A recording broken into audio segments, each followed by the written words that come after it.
bros? Oh man! You thought I only started videos off when I'm excited for Jujutsu Kaisen? No. Dark Gathering's getting the treatment too. What an episode! Like, seriously, that was insane. This was so much of a slice of life kind of establishing, because after last week, we're kind of in this trust zone, right? Of being like, okay, Eiko, Yayoi, our boy Keitaro, right? We understand why there's like this relationship and we can deal with it. And I love not only the spirit that we dealt with, which is such a shock, just the idea of watching a spooky movie at some college class and then you're the one being burned alive, to that instant, oh my god, he's on fire. But it's the punchline. It's the twist with Eiko, because now that it's 100% confirmed that yes, the girl that he was thinking about last week was indeed her, that's why they have the same curse. Ultimately though, it did feel like both of them cared about the other. I don't think there was any arguing that. But when she opens up this big box, this big, I don't even know, locker in the middle of her room, and you see all these pictures of him with all these spirits, and you see the punchline. It's not that she's lying about caring. In fact, she cares so much it's become a form of addiction. The fact that she on one hand loves seeing him in danger, loves seeing the spirits in general, but also loves him. So because of basically forcing either herself or him in these situations, she gets the best of both worlds. Getting to see the danger, but most importantly, getting to see him inset. It's just, man, I don't know where you go with that, because there's two likely and equally likely directions. You either A, get her over said addiction and just liking him without the danger, or he'll have to cut her out of his life at some point, and I'm interested to see which direction they go, because I didn't know where they were going this episode. And that was one hell of a punchline, bro. I mean, I have a full live reaction available over on my Patreon if you would like to see my full uncut thoughts as I watch today's episode, man. I was shook, man. Like when that spark went, I was not expecting that at all.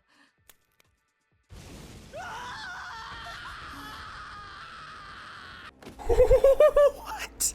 I love what they did with this episode, because I was ready to say this was the coolest spirit we dealt with when I thought the spirit was going to be dealt with within a couple of minutes. Like, it's pretty genius. Basically, it's not always going to happen to the person watching, but it will choose who. And the idea that our boy got possessed, so basically, you know, using salt on the VHS in order to push the spirit out into something that it can possess, force it into a box, make it watch it itself, it burns alive, all's well that ends well. But the idea that because it wasn't able to attack Keitaro because of, well, the doll had the fingernails of both Yayoi as well as Keitaro, so what ends up happening is the clothing that he's wearing, you can't attack him, attack the clothing. And just it shook me, it really did. And I think the creativity of how they dealt with it, I mean, I was making the jokes when it was happening. I was like, all right, our boy's gonna have to get completely naked because otherwise he's gonna burn alive. And the way they ultimately dealt with it by having him completely naked in the car minus a piece of cloth around his hand or a sweater, whatever it was, because ultimately if he had no clothing on, then they would probably attack the car, and then obviously big explosion, they're dead.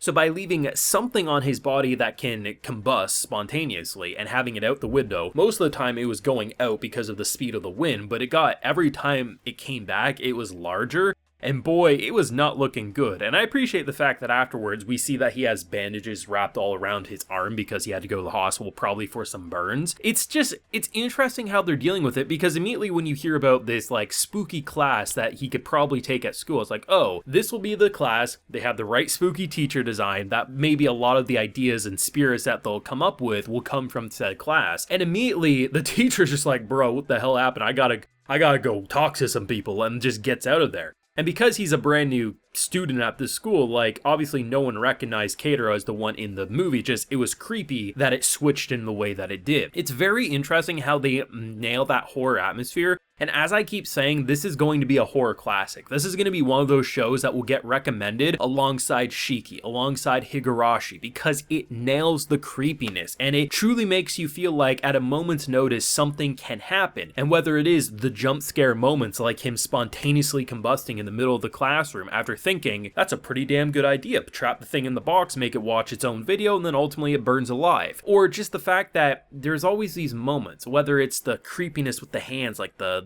nerves, just like, it bugs me, it rubs me the wrong way. The creepy faces from Eiko, at first I was kind of wondering if maybe those faces popped up because, well, as we see, you know, they pretty much suffered the same thing at the same time. Our boy locked himself away with depression, she was always that voice of positivity. I was figuring maybe the reason those moments pop up is because she's always been such a positive voice and moral support, that maybe in certain moments, you know, she breaks and snaps because of all the negative baggage. And I was going to be okay with that. But I will admit, the idea of her love for spirits and the horror and then what that does to him because she also loves him is a much more interesting long-term narrative design, because when he realizes that, what will be his reaction? Because initially he was ready to dip, right? He was 100% ready to dip. And the idea that his main goal of sticking by this is one, because now he realizes that Yayoi is also actually a pretty nice girl. Yeah, she's creepy in a way, but the fact that she generally doesn't want to hurt people. Look at this episode, right? She didn't want to go in public spaces and walk with it because she doesn't want other people to burst into flames. She'd rather put her own life in danger than risk the general public. You can tell she's a good person who just dealt with a lot of bullshit from a young age.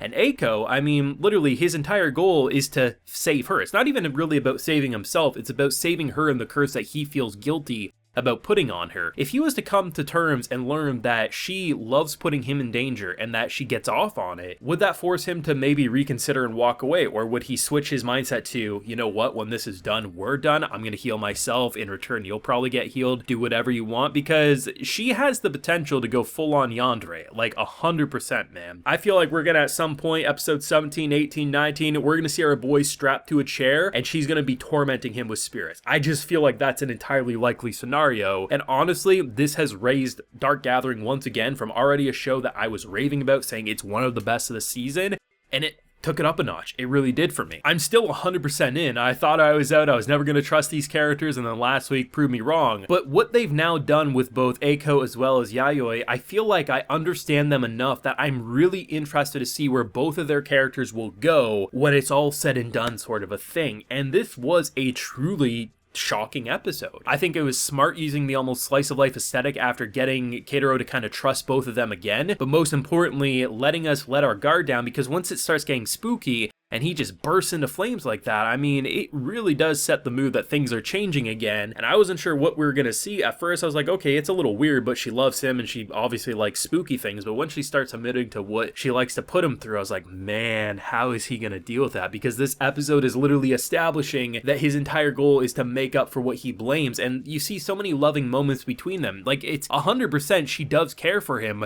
but she's addicted. She's addicted to the thrill of danger, and honestly, potentially he might be too. If we remember in the first episode, he had a smile very similar to hers, and it felt like maybe they're not so different after all. Maybe the story will go the direction of Keitaro eventually just accepting that he's the exact same as Eiko, and they both just like being put in danger. I don't know, but yeah, your boy's hooked 100%. But let me know what you thought down below. Drop a like if you enjoyed, subscribe if you're new around here, ring that bell so you can get notified when I upload more Dark Gathering to the channel, and like I mentioned, full live reaction to this bad boy is available on my Patreon, and hey, while you're there, you also get a video shout out. So today we have Alice Sosiev, ZG, Shadow Cyber Demon, Sheriff Yosef, Pafu, and Wujan. So I appreciate the support, everyone. Please take care, and y'all have a good one.